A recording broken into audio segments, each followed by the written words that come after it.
Obviously disappointed again with what occurred on Saturday. By any way, shape, or form, it wasn't good enough performance, and that's on me. Like I said, I accepted the responsibility in the locker room post game and the press conference, and still feel like I should have put our guys in a better position to have successful versus a great Navy team.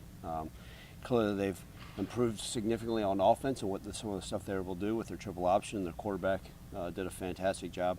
We counted 19 missed tackles. So any game, I don't care who you're playing, with 19 missed tackles, you're not going to give yourself much of a chance. We had put together a better game plan, and that's all me. But look, our guys, there was no hangover from the previous week's victory, right? We went out there the opening drive, 9-play drive, scored a touchdown, went 3 and out. The problem was the following offensive drive wasn't successful. In fact, it was bad football, and then defensively, we had a lot of errors and things that we got to clean up. But we learned from it, and just like the previous weeks, okay, hey, learn from it, good or bad, all right, and refocus on the next opponent. And that's what we're excited about, is to be back home in front of our great fans, 6:30 this Saturday night on ESPNU. But we need our fans to show up. They've done a tremendous job all year, but we're going to need them to continue to show up and show out, and versus a good MTSU team. Derek Mason is an old friend of mine. In fact, long story, him and I actually shared an office together with the Vikings. So Derek and I go way back, and I was in the office with him when Jim Harbaugh called him and offered him a job with Stanford. He put down the phone and asked me. We talked about it, and Derek and I go way back. In fact, he visited me when I was in Detroit and tried to convince me to go to the other part of the state of Tennessee to work with him at Vanderbilt. And I decided to come here to Memphis, and the rest is history. So Derek and I go way back. Brad Salem actually played ball at Northern Arizona with Derek, so quite a bit of history there. But excited for that matchup. It's always good to be able to play a team in state. Their quarterback is a returning starter who's got a strong arm, who does a lot of good things. Wide receiver number 1 is one of the best wide receivers we've seen on film, and their tight end number 83 poses a lot of issues and is a really good player. So they got weapons on offense, and then defensively they're playing a lot of different guys. Derek's imposing a bunch of different things of different schemes. You put on some different games, and you see different defensive schemes, and this past week another new one. Going back and looking at what he did at Stanford, all the way to Auburn, to Oklahoma State, and just to be prepared, because he's a defensive guru and he knows what he's doing. So it's going to cause some challenges. We've got to focus on ourselves and have a great week of preparation and practice. Our guys' mindset and approach is where it needs to be, and they're dialed in with the blinders on, ready to go 1-0 this week. Is there any coaching staffs you don't have a connection to? Yeah, most. It's you're in this thing long enough. It's Frank, when I first got here, even when I first got into coaching, I spent a third of my career here now at Memphis, and I started coaching when I was 18 years old. And it's funny because a lot of those guys coaching old D3 ball, Newberry was the one few connections that still from Division III, but a lot of those guys in the FCS and high school rankings are no longer in the profession. The profession will grind you out. It's tried to grind me out a few times and see the last man standing. But as you're in it over time, it's crazy to think that I've become one of the more veteran guys in this profession. And so the connections are to, you got 130 Division I teams and then 32 NFL, so a lot of the recycling, a lot of different guys. But you do end up crossing paths with so many guys, and he's one obviously with Derek. Him and I had a great relationship. Guy I consider a close friend. Anybody that's ever offered me the opportunity to work for them in a job, I respect that as well. And I know he's working diligently to try to get MTSU back where he wants to. Ryan, I know the loss is still fresh. The interactions you've had with your guys in the last 48 hours, do you sense you have a pissed off team after Saturday? Well, I told them in the locker room post-game we should be pissed. We should be frustrated. We should be humbled. All those things, absolutely. Matt, I think those are emotions and feelings you should have. And if you don't, something's wrong with you. And I don't want you a part of this program. I was obviously as disappointed and frustrated as anybody, and I looked in the mirror and said, what can I get better? But what I told our guys is, we bring them in on Sundays. I said, listen, when we leave the field after practice, you can learn from that game, but now it does us no good to sit there and pout and be frustrated and do those things. We've got to get our act together and get our mindset right and approach to have a better week of preparation. And I don't want a bunch of loser mentality around here. I said, guys, this is This is not a woe is me. Nobody's going to feel sorry for you. In fact, most of the country's probably happy that you lost. And so take for what it's worth, but let's get back off the mat and come up swinging. And I think our guys have taken that bit and believe in that. And that's what you want. You want guys that are pissed and not happy with their performance. And I told them all, I don't care if you played 80 snaps, 1 snap, no snaps, whatever. And it starts with me. We've all got to find a way to improve. And with that growth mindset and mentality, we'll find ways to persevere and get better. And that's the biggest thing, is going out there. Because it's no different. Like I said, after the Florida State game, that's great. That game's over. You can't think about it anymore. Just no different than after the Navy game. That game's over. You can learn from it. But if we find ourselves looking in the rearview mirror in good times and bad, we're not going to see what's in front of us. So I'm very, very pleased with the guys' approach. But now, obviously, we're going to see how it looks at practice tomorrow. When you went back and watched the film, other than missed tackles, what did you see that kind of went wrong, especially defensively? Yeah, look, I want to give them credit where credit's due. They, coming off a bye, I think there's 22 plays that we hadn't seen in previous film. And that's no excuse. We've got to be prepared for everything. I mean, every team's going to come out and put together a better game plan.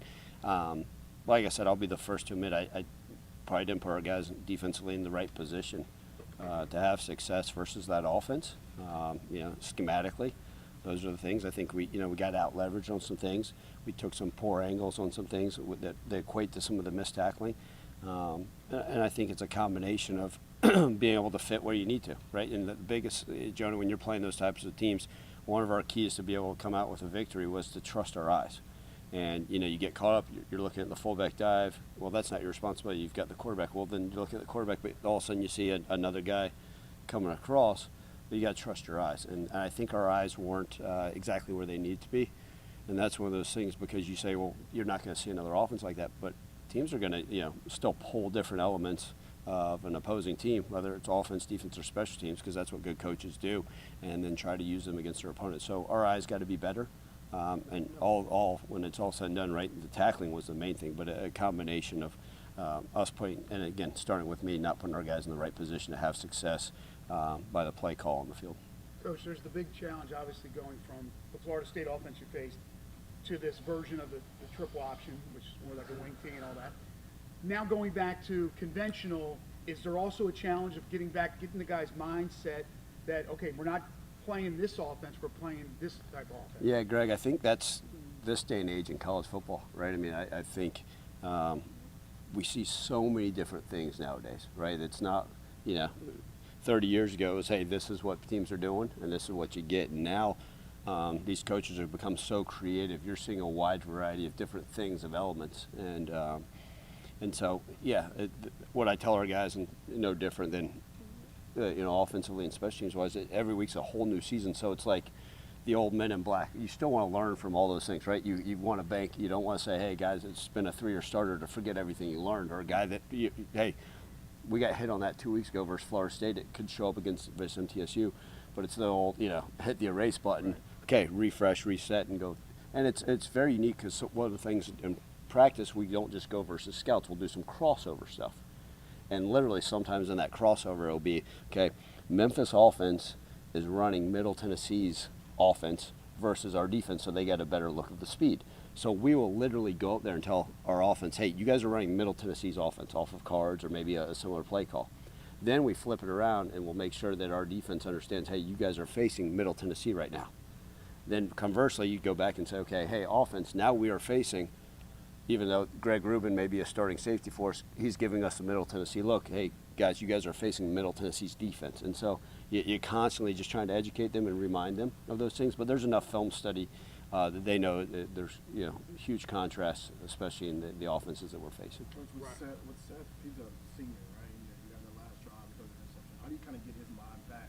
Because, you see that drive, and everything's in front of you, and have it happen. So how are you getting them kind of ready for this? Yeah, what I appreciate about Seth is he's played a lot of football. He's seen those things. He's had similar situations in the past. The quick thing I can think of is going back to the game at SMU a couple years ago. Very similar deal, probably within field goal range, and through the interception in the back of it. The one thing about Seth is he'll be the first to say, hey, that's on me. And again, we're not putting it on him. What I appreciate about my staff too is Krams is like, no, that was my fault. Could have had a better play call, but ultimately it's me. And but Seth's the young man that sits there and says, Coach, I got to be better, and I'll learn from it. And that's what the type of young man you want, the leader you want, a fourth-year quarterback that gets it. It's he's got a long-term memory, but a good short-term one. Hey, that's in the past. I'm going to learn from it, and I'm going to go out there and be even better. And with anything I know about the team in the locker room, especially a guy like Seth Hennigan, is he's going to come back and be even more improved. And very rarely have I seen the same mistake on a similar thrower concept ever beat him twice. So he'll improve like we all will, and looking forward to watching him continue to progress this year. What's the latest on Elijah's status and also Rock and Kobe's Yeah, Elijah is still day to day. I believe he was out there for pregame warm-ups.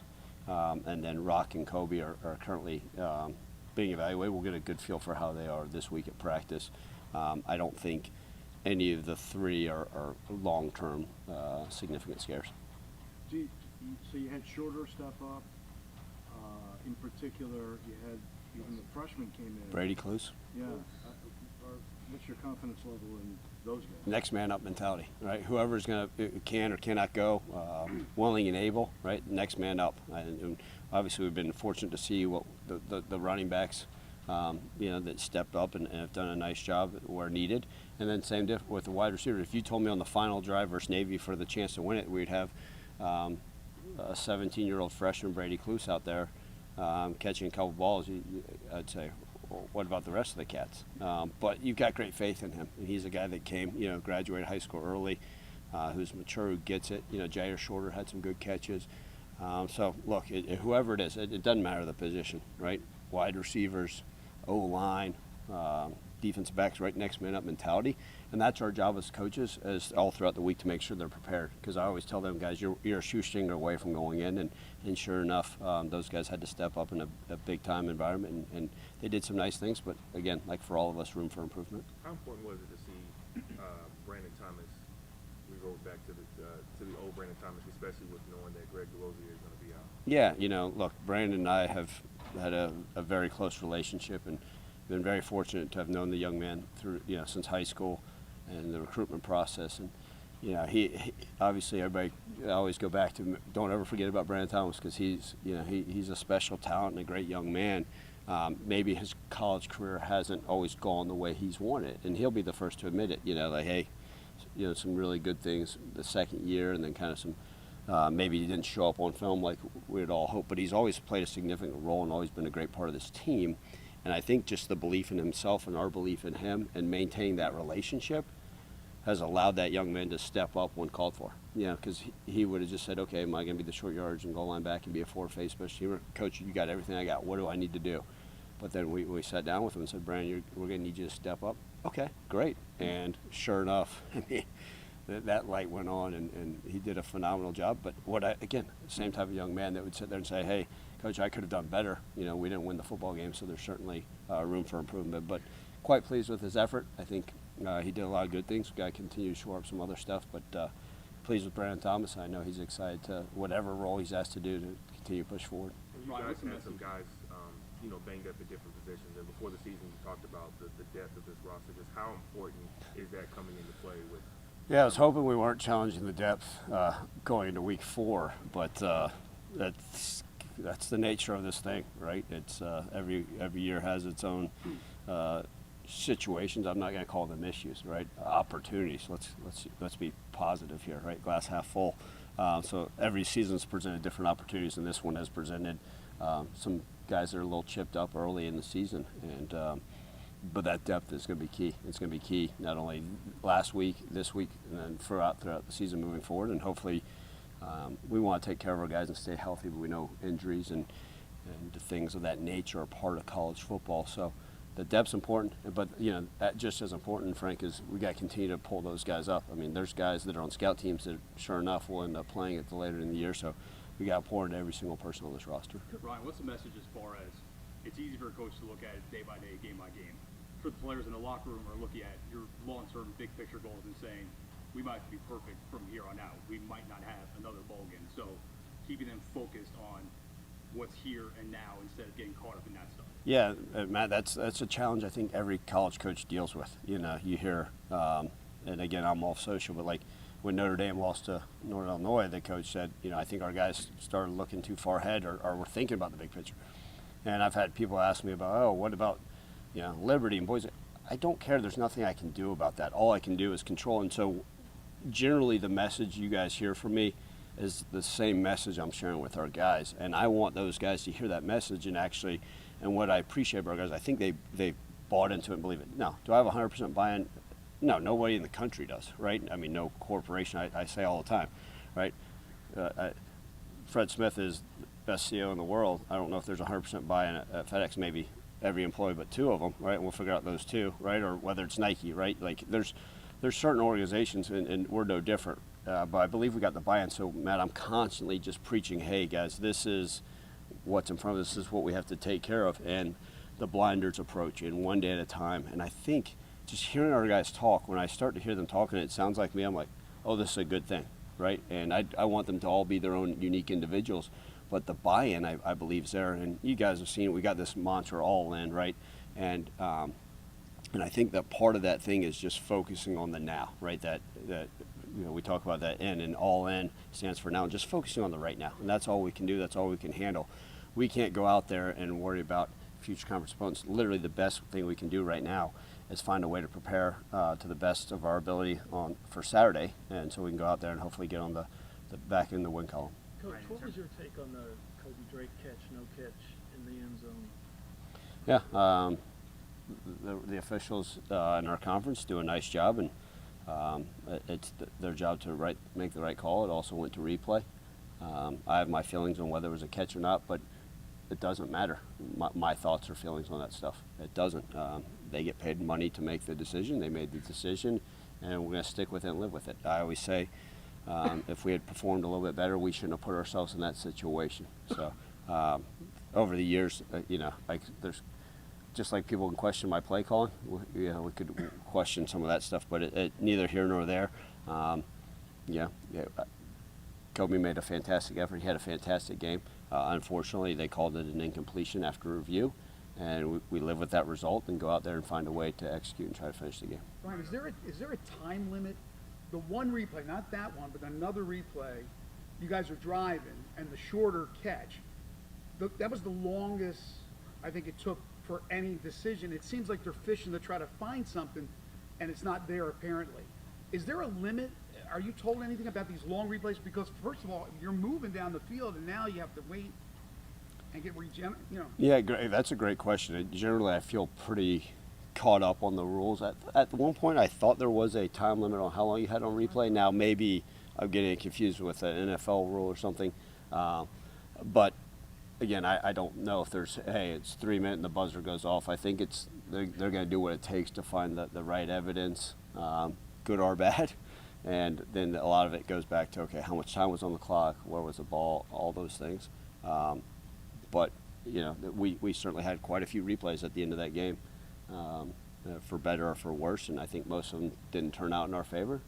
But again, that's our job to not put ourselves in those situations. But that's a unique thing. I'm going to actually have to go out and find and look through the rule book if there's a time limit on the deal. But I'm sure if I'm sitting there hollering, hey, it's been 3 minutes, great. It'd be like piss in the wind. No one will be listening to me. Clarification on the Kobe Drake.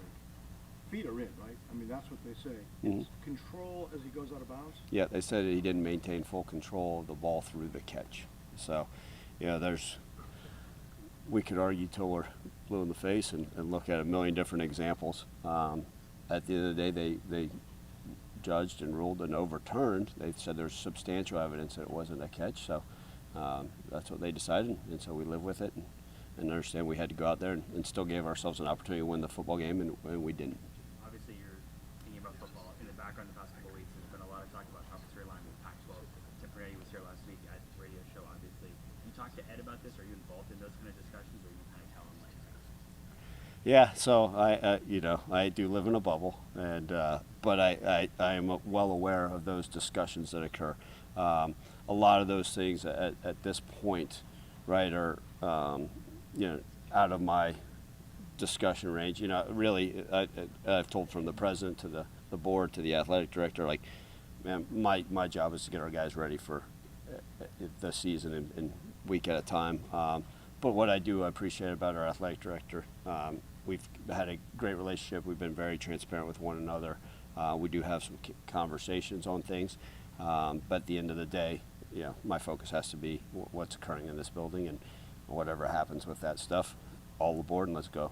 Coach, talk to me about Jacoby Banks, the decision to give him snaps at running back. We only have one carry on Saturday, but could we see a bigger role for him going forward? What have you seen from him? Yeah, well, obviously we are down. We're down 2 players currently. At the running back, we know Sutton's done for the year. I do believe at some point we'll get Greg back. But Jacoby Banks was played some running back in high school, played a high school quarterback, and we know he's a talented athlete. And so you can never have enough running backs. It's one of those unique things that you sit there and say, well, you got a loaded room. Man, gosh, I maybe wish we had a couple more. So Jacoby's one of those. He'd gotten a few snaps at wide receiver, but I think it also gives you a unique situation. If he's out on the field, is he going to line up as a wide receiver? Is he going to line up in the backfield? When I'm not comparing him to Antonio Gibson, and no offense to Jacoby Banks, but when Antonio Gibson got here, Antonio came here as a wide receiver. In fact, Antonio Gibson, as a true junior, only played in 7 games, I believe. He didn't start. Antonio Gibson, I think, only started 6 games his entire Memphis career. I always say we all missed on Antonio. We had no idea how good he was. I'm not saying that's what Jacoby Banks is, but we're taking wide receiver and using a skill set and seeing if he's capable of playing in the backfield. If he continues to improve, then he'll have more opportunities on the field. But I do think he gives you a unique skill set, right? We were able to line up Sutton Smith in different parts of the field. Kenny Gainwell, maybe we'll go out there and line up 2 guys in the backfield, and you're not sure, is he going to go to wide receiver? Is he going to take the ball? Is he going to throw the ball? So different dynamic with what he can bring, and we're going to need him to continue to improve. Didn't you guys toy with the idea of making Gibson a tight end? Yeah, look, he's a 228-pound guy, right? Sean Dykes was our tight end that year, and he weighed 214 pounds, and Joey Magnifico was like 223 soaking wet. So, and all of a sudden you have this 228-pound guy that you sit there and say, is he a tight end? What is he? What ultimately end up with AG? I always go back and tell the story. He probably wouldn't be who he was if Pastor Taylor didn't break his foot versus Ole Miss. And we all, as coaches, we all think we're gurus, but we all missed, right? Just like if we were all gurus, Tom Brady would have been drafted in the first round, and Antonio Gibson would have redshirted his junior year, so we could have had 2 more years out of him, and we would have moved to running back. But needless to say, so I think that's part of the unique things of college football. One of the things it is, without getting off topic, is people had asked about this transfer portal thing. You guys hear me talk often about like a guy like Dylan Parham, right? Dylan Parham came here as a defensive lineman, a tight end, then moved to defensive line. Well, I think if you took a tight end out of high school and said, we're moving you to D-line, he's probably in the transfer portal. Oh, and by the way, now we're taking you from D-line, moving you to O-line. There's certainly a transfer portal because no one wants to go hang out with the guys in the trenches, on the other side. But I wonder, if moving forward, how much we're going to see of guys transitioning positions, right?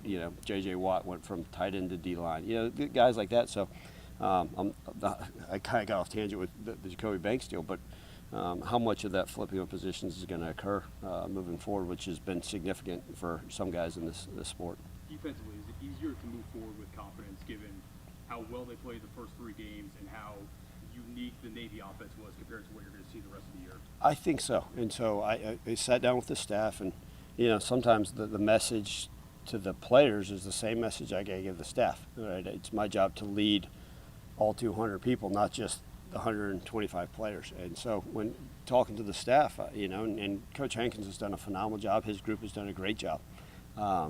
And what I said is, listen, we got our teeth kicked in Saturday. Let's call it what it is. And blame me. I promise, blame me. I don't care.